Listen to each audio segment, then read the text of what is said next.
Picciola by James Baldwin. Many years ago there was a poor gentleman shut up in one of the great prisons of France. His name was Charny, and he was very sad and unhappy. He had been put into prison wrongfully, and it seemed to him as though there was no one in the world who cared for him. He could not read, for there were no books in the prison. He was not allowed to have pens or paper, and so he could not write. The time dragged slowly by. There was nothing that he could do to make the days seem shorter. His only pastime was walking back and forth in the paved prison yard. There was no work to be done, no one to talk with. One fine morning in spring, Charny was taking his walk in the yard. He was counting the paving stones, as he had done 1,000 times before. All at once he stopped. What had made that little mound of earth between two of the stones? He stooped down to see. A seed of some kind had fallen between the stones. It had sprouted, and now a tiny green leaf was pushing its way up out of the ground. Charny was about to crush it with his foot, when he saw that there was a kind of soft coating over the leaf. "Ah," said he. "This coating is to keep it safe. I must not harm it," and he went on with his walk. The next day he almost stepped upon the plant before he thought of it. He stooped to look at it. There were 2 leaves now, and the plant was much stronger and greener than it was the day before. He stayed by it a long time, looking at all its parts. Every morning after that, Charny went at once to his little plant. He wanted to see if it had been chilled by the cold, or scorched by the sun. He wanted to see how much it had grown. One day as he was looking from his window, he saw the jailer go across the yard. The man brushed so close to the little plant, that it seemed as though he would crush it. Charny trembled from head to foot. "Oh my Picciola," he cried. When the jailer came to bring his food, he begged the grim fellow to spare his little plant. He expected that the man would laugh at him, but although a jailer, he had a kind heart. "Do you think that I would hurt your little plant?" he said. "No, indeed. It would have been dead long ago, if I had not seen that you thought so much of it." "That is very good of you, indeed," said Charny. He felt half ashamed at having thought the jailer unkind. Every day he watched Picciola, as he had named the plant.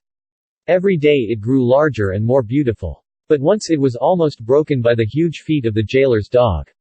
Charny's heart sank within him. "Picciola must have a house," he said. "I will see if I can make one." So, though the nights were chilly, he took day by day some part of the firewood that was allowed him, and with this he built a little house around the plant.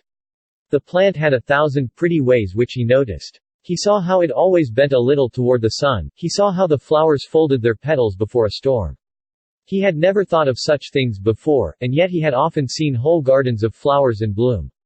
One day, with soot and water he made some ink, he spread out his handkerchief for paper, he used a sharpened stick for a pen, and all for what? He felt that he must write down the doings of his little pet.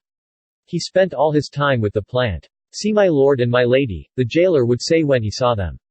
As the summer passed by, Picciola grew more lovely every day. There were no fewer than 30 blossoms on its stem. But one sad morning it began to droop. Charny did not know what to do. He gave it water, but still it drooped. The leaves were withering. The stones of the prison yard would not let the plant live. Charny knew that there was but one way to save his treasure. Alas, how could he hope that it might be done? The stones must be taken up at once. But this was a thing which the jailer dared not do. The rules of the prison were strict, and no stone must be moved. Only the highest officers in the land could have such a thing done. Poor Charny could not sleep. Picciola must die. Already the flowers had withered, the leaves would soon fall from the stem. Then a new thought came to Charny. He would ask the great Napoleon, the emperor himself, to save his plant. It was a hard thing for Charny to do, to ask a favor of the man whom he hated, the man who had shut him up in this very prison. But for the sake of Picciola he would do it. He wrote his little story on his handkerchief. Then he gave it into the care of a young girl, who promised to carry it to Napoleon. Ah, if the poor plant would only live a few days longer. What a long journey that was for the young girl. What a long, dreary waiting it was for Charny and Picciola. But at last news came to the prison. The stones were to be taken up.